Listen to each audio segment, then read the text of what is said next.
Salut tout le monde, bienvenue dans cette nouvelle vidéo, c'est Captain V qui vous parle, j'espère que vous allez tous très bien, en tout cas pour ma part, eh bien ça va super. Aujourd'hui on va tester ensemble la caméra VR 360.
Donc là la caméra que tu viens de voir c'est la VR 360 qui te permettra de filmer en 360 degrés pour seulement 80$ sur le site banggood.com. Donc là j'ai demandé en fait si je pouvais la tester, ils m'ont dit oui. Donc là j'ai en main la petite caméra, je voulais vraiment vous faire un test, pas en détail car je m'y connais pas vraiment, mais je veux dire si vous voulez vraiment plein de détails par exemple sur les pixels, en watts etc, tout ça, la résolution photo, je vous mettrai le lien, comme ça sera beaucoup plus facile pour vous d'aller voir les caractéristiques sur le site Banggood.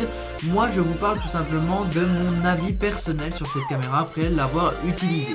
Je l'ai rechargé pendant 2 heures et j'ai pu l'utiliser pendant 1 heure en filmant tout simplement en 360 degrés. Si je filme pas en 360, je peux filmer jusqu'à 1h30 et pour ce qui est du fichier vidéo, eh bien pour 50 secondes de vidéo en 360 degrés, on a un rendu en rond mais de 100 mégaoctets.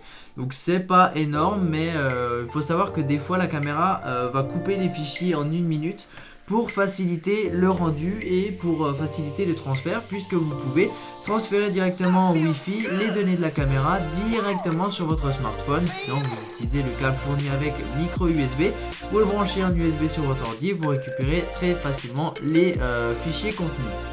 Voilà. Donc ensuite cette caméra vous allez pouvoir l'utiliser sous l'eau seulement si vous avez un boîtier étanche qu'il faudra racheter à 20$ et jusqu'à 60 mètres, comme ça vous pourrez aller sous l'eau. Vous ne verrez pas l'écran vu que ça sera sous l'eau, donc je vous conseille d'utiliser l'application seulement disponible pour les appareils Apple qui s'appelle EasyCam, application gratuite disponible sur l'App Store. Vous la téléchargez, par exemple moi sur mon iPhone, je peux lancer à distance la vidéo, l'arrêter, je peux prendre des photos, je peux me balader dans la vidéo etc.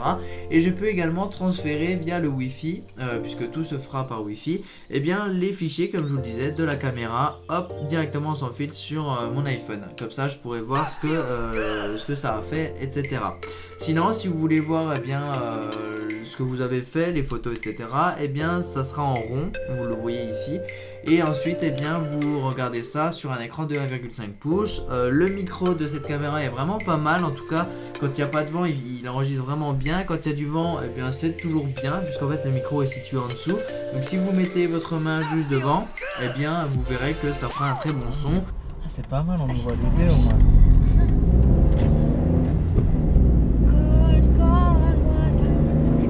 Je voulais juste voir si on m'entendait bien.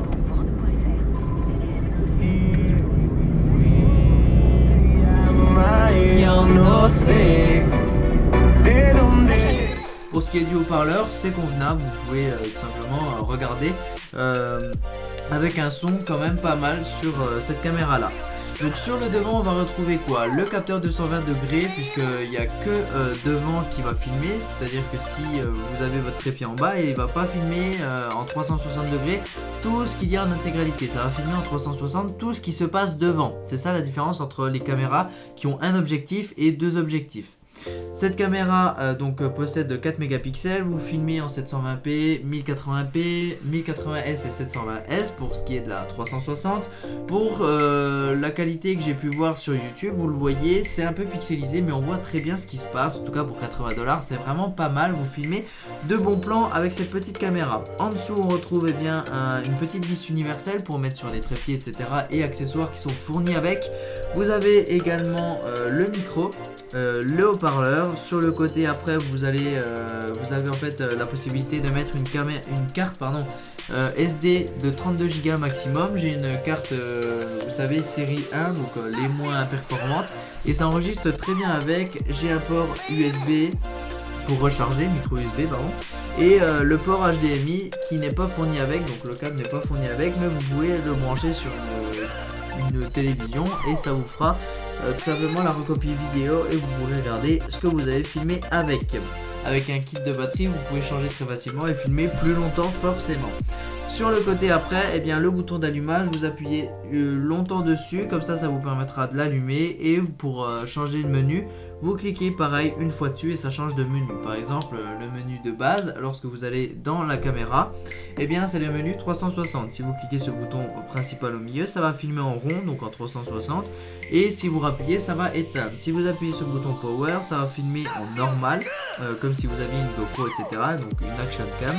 Si vous rappuyez encore une fois, eh bien là ça va être tout simplement le mode photo. Vous appuyez et ça prend une photo.